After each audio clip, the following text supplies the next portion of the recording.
When two singular subjects combined by using and are preceded by words like each and every, the verb has to be singular. For example, every teacher and every student has come today.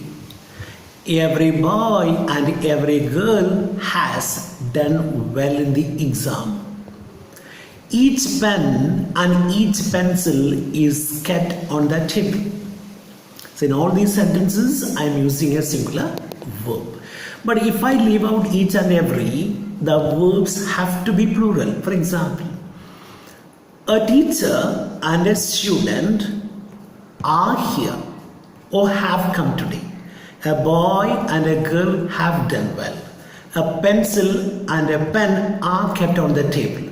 Because of the words like each and every, the verbs become singular. So what is understood from this? When you use words like each and every, you need to make use of singular verbs. Okay. The next one now.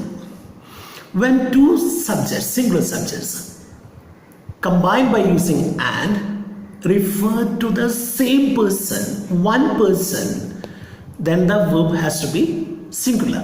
Look at this sentence now. The doctor and scientist has come to meet me. The doctor and scientist has come to meet me. Whom do I talk about? There are two subjects in this sentence, no doubt, but I am talking about one person. He is not only a doctor but also a scientist. The two singular subjects refer to one person and he has come to meet me. So singular verb is used. But then how do you know that I am talking about one person? You can know this by looking at the use of the definite article in the sentence. In my sentence, I have made use of the definite article only before the first subject. I haven't used it before the second subject. Okay, so look at the sentence again. The doctor and scientist has come to meet me. Right? The doctor and scientist. So the use of article is done just once, not twice. So when in a sentence, when the article is used only once, you should understand that the speaker is talking about just one person. Okay, some more examples. The poet and philosopher. There are two subjects, but both refer to one person because the definite article is used just once. Suppose I used the definite article twice before each subject, then you should understand that I am talking about two different people. For example, the doctor and the scientist have come to talk to me. Okay, the poet and the philosopher have done this great job. The poet and the philosopher, two people, because article comes twice. The poet and philosopher is because article comes just once. Okay, so when two subjects refer to one person, even though and is a conjunction, remember to use a singular verb. Right? Next rule now. When two singular subjects are combined by using neither nor, either are, or are or are, the verbs have to be singular. For example, neither Rama nor Shyam has come. There are two subjects here, both are singular, Ram and Shyam. But still I am making use of a singular verb because my linker is neither nor, either or are. Okay. One more example. Neither the teacher, okay, nor the headmaster. Neither the teacher, one teacher, nor the headmaster has come.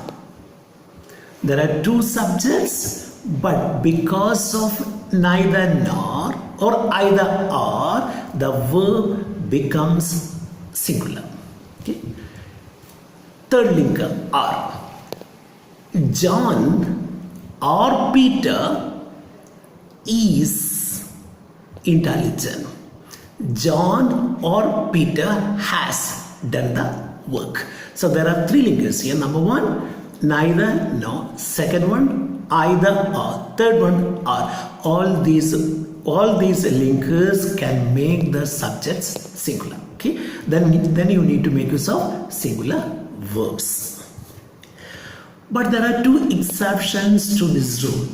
The first exception, when one of the subjects combined by using these linkers like neither, no, either, or is plural, then you should make use of a plural verb. If both are singular, singular verb.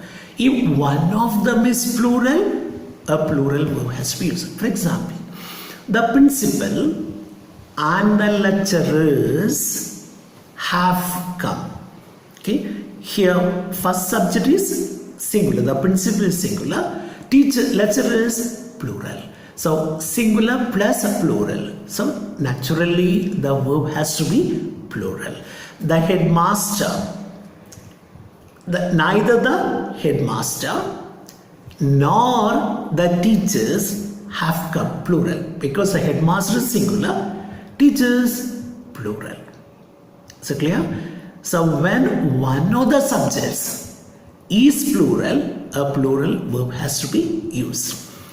John or his friends have done it, not has done it. Clear? So when one of the two subjects combined by using neither nor, either or is plural, remember to make use of a plural verb. Second exception, when the subjects are chosen from different persons, like first person, second person and third person, then the verb should agree with the subject that comes just before the verb. Clear? So just imagine there is a sentence in which one subject is taken from the first person. The second subject is taken from the third person. So what do? The subject, the verb should agree with the subject that comes just before that. For example, neither you nor I am to blame. Why am I using am here? Because the second subject is I and am goes with I. Correct? Actually, you should take are. You are. I should take am. In this sentence, am is a verb because I comes just before the verb. Oh, I is a second subject. Clear?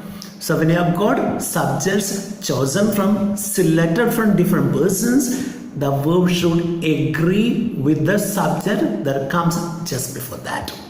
One more example.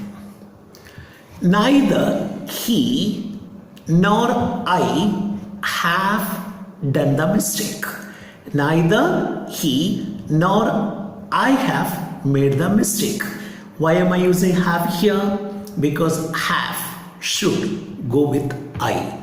I is in the second place. Right? So he should go with has. Have should go with I. Here have is a right verb because in the second place we have got I. Right? So when you choose subjects from different persons, you need to stick on to one order. The order is, to begin with, you have to select the second person subject. Okay? To begin with, second person subject.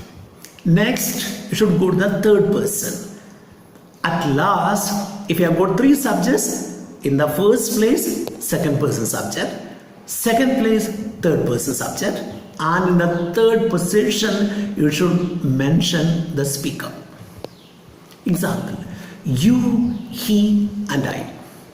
You, she and I should come at the end because I is a speaker here. So what is the order? Second person, third person and the speaker, first person. And the verb should agree with the last subject, third subject. Okay, so these are the two exceptions. Next rule now. When you combine two subjects by using conjunctions like as well as, first one. Second, along with, third, besides. So there are three conjunctions. First one, as well as. Second one, along with. Third one, besides. When you use these conjunctions to combine two subjects, then your verb should agree with the first subject. If the first subject is singular, singular verb. If the first subject is plural, you need to make use of a plural verb. For example, the Prime Minister as well as his ministers. First subject is singular. Second subject is ministers, plural. Here we should use a singular verb because the first subject is singular. So the Prime Minister as well as his ministers is working very hard. Okay, let us take the second look at now. The Prime Minister along with his ministers is working very hard now. Correct? Third conjunction. The Prime Minister besides his ministers is working very hard. Correct? So what is understood? When you use as well as in a sentence, the verb should agree with the first subject. Suppose you begin your sentence with a plural subject, then what happens? Then you need to make use of a plural verb. Look at the sentence now. The ministers as well as the Prime Minister, first subject is plural, second subject is singular, so the verb has to be plural because the first subject is plural. The ministers as well as the Prime Minister are hardworking. Second sentence. The ministers along with the Prime Minister are hardworking. The ministers besides the Prime Minister are hardworking. So when these along with, as well as, and besides are used as conjunctions, then the verb should agree with the first subject. The first subject is singular, singular verb. If the first subject is plural, a plural verb has to be used.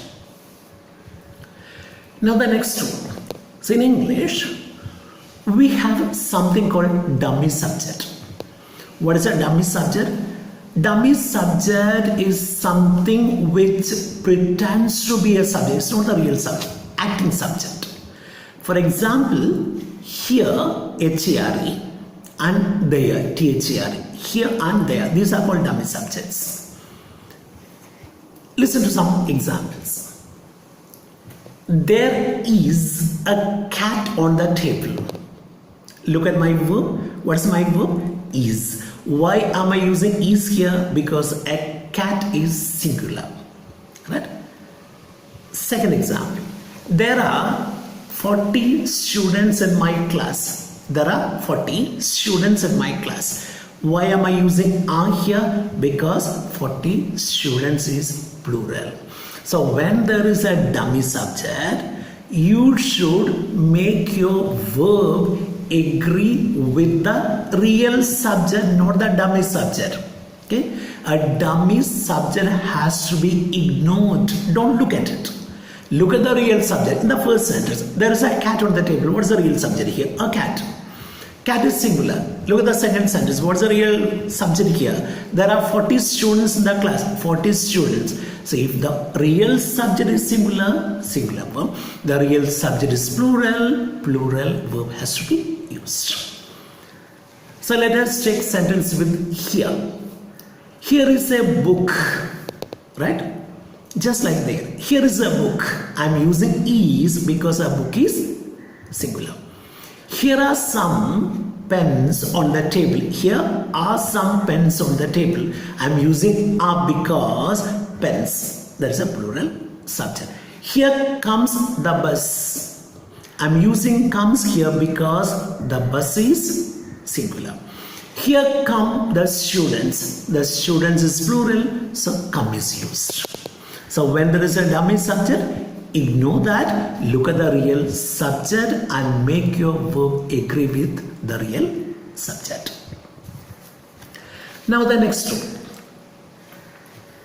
When you talk about sums of money, period of time and distance, remember to make use of a singular verb.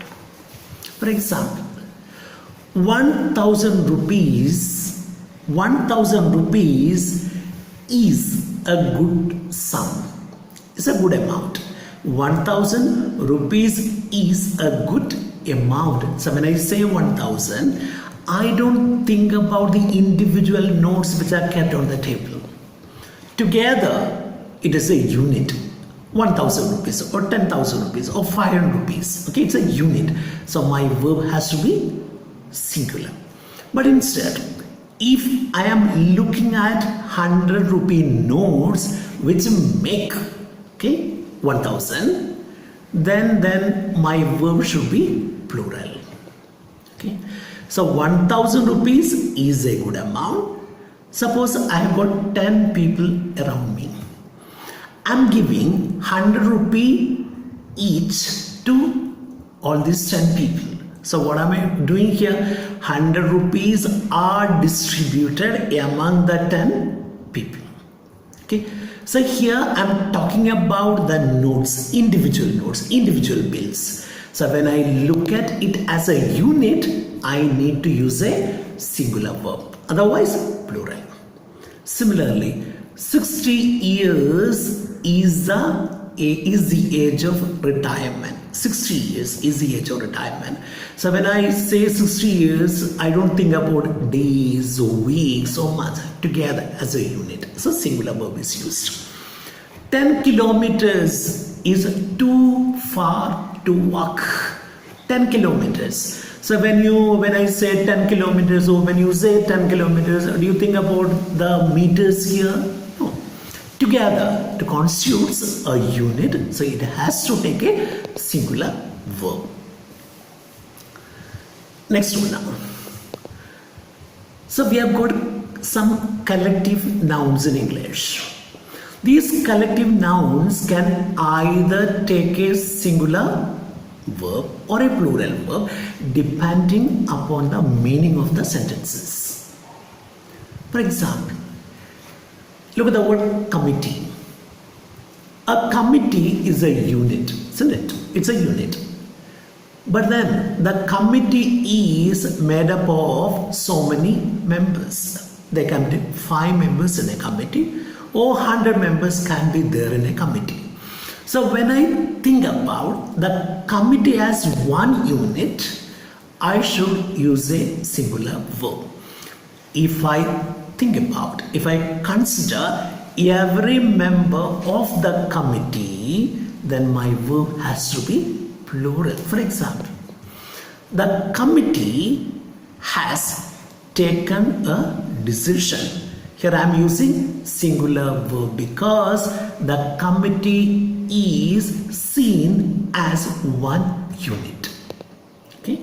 Look at the next sentence. The committee are divided in their views. Right? The committee has got 20 people in that. And these 20 people have got 20 opinions or 20 views. So they're all divided. Here I should make use of a plural verb. So if it is a unit, singular verb. If you consider the members, then plural verb has to be used. Similarly, jury. The word jury. Jury means a panel of judges. The jury has taken a decision. Unit.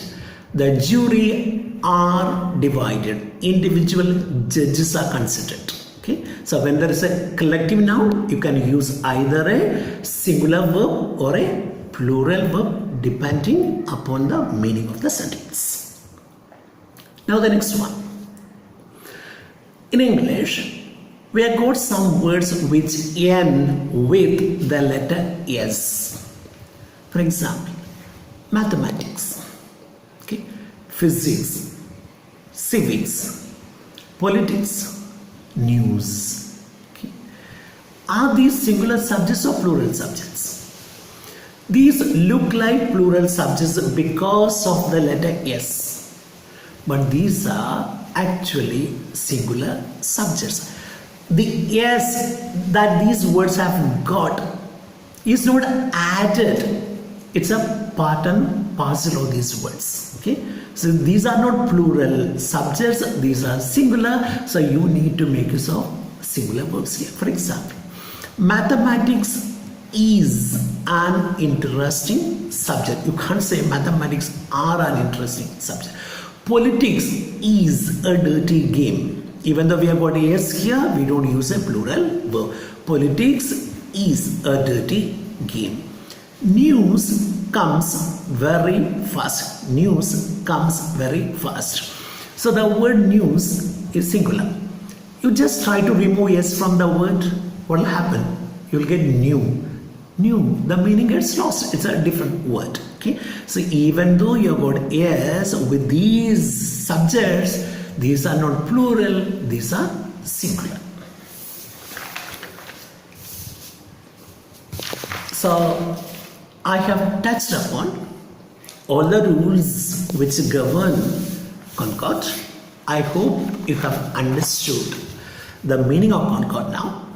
So I'll give you some questions which are based on Concord, just to find out whether you have understood what I have taught you.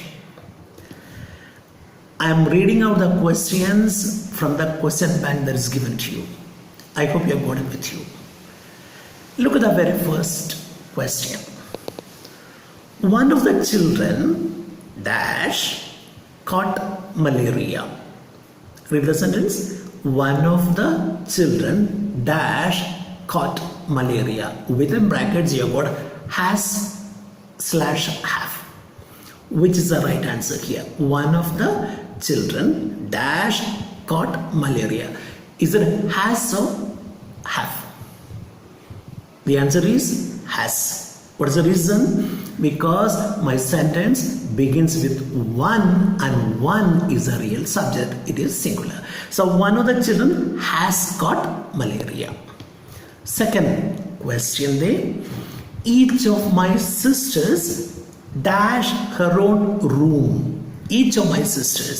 Singular plural. I have told you that if the word each or every comes in a sentence, it has to take a singular verb. So here singular. Each of my sisters has singular. Okay. So singular verb is used because of the word each. Next one. Statistics dash a very difficult subject. Is or are. Statistics, just like your politics, physics, mathematics, is a part of the word. So naturally the verb is singular. Statistics is a difficult subject. Number 4.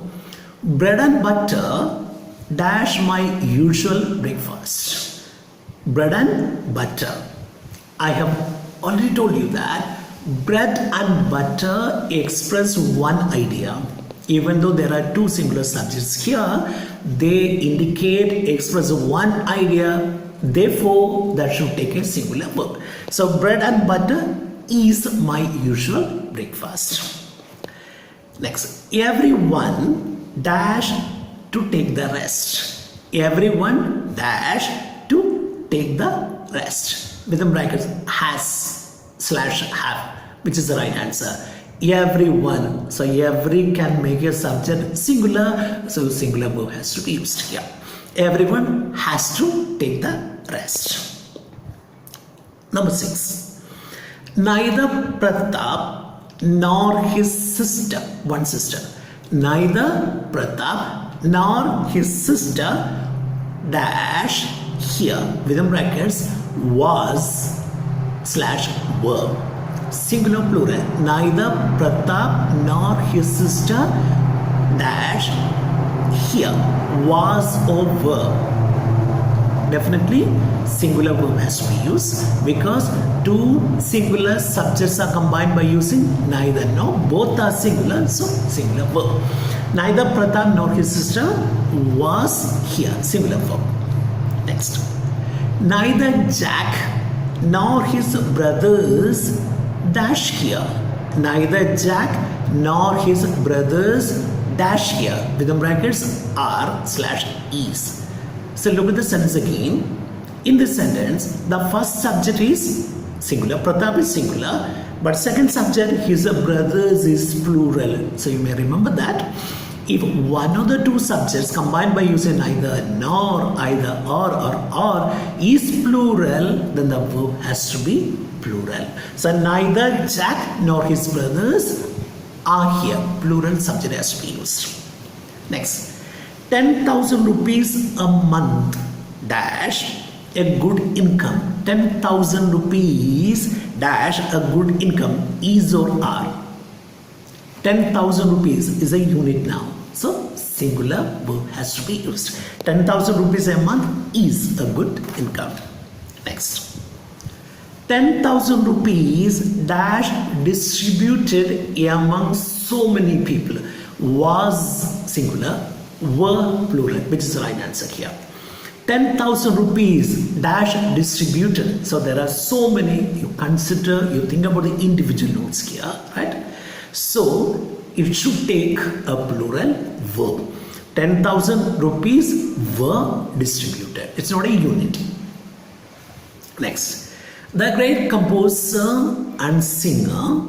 Look at the sentence again. The great composer and singer. There are two singular subjects, but the definite article is used just before the first subject. So what does it mean? That means that both the subjects refer to one person. So the verb should be singular. The great composer and singer is in our midst, not are. Singular. Both the subjects refer to one person. Next. The secretary and the treasurer dash resign has or have. Look at the sentence again. The article the is used twice. The secretary and the treasurer. So that what does it mean? That means the speaker is talking about two different people and the verb should be plural. The secretary and the treasurer of the association have resigned. Next one. The committee dash not expressed all their views. The committee dash not express all their views. So here you're thinking about the individual members of the committee. So that should take a plural verb. The committee have. The committee have not expressed all their views. Next sentence. The committee dash reached a decision yet. The committee dash reached a decision yet. Within brackets, hasn't or haven't / haven't. Singular plural. The committee hasn't reached or haven't reached. The committee is taken as a unit here. So definitely the verb has to be singular. The committee hasn't reached a decision yet. The last sentence. The Prime Minister as well as other two ministers. Here the first subject is singular. The linker is as well as. The second subject is plural, but that doesn't matter because when there is as well as in a sentence, the verb should agree with the first subject. Here first subject is Prime Minister, which is singular. The Prime Minister as well as two other ministers is visiting the place today.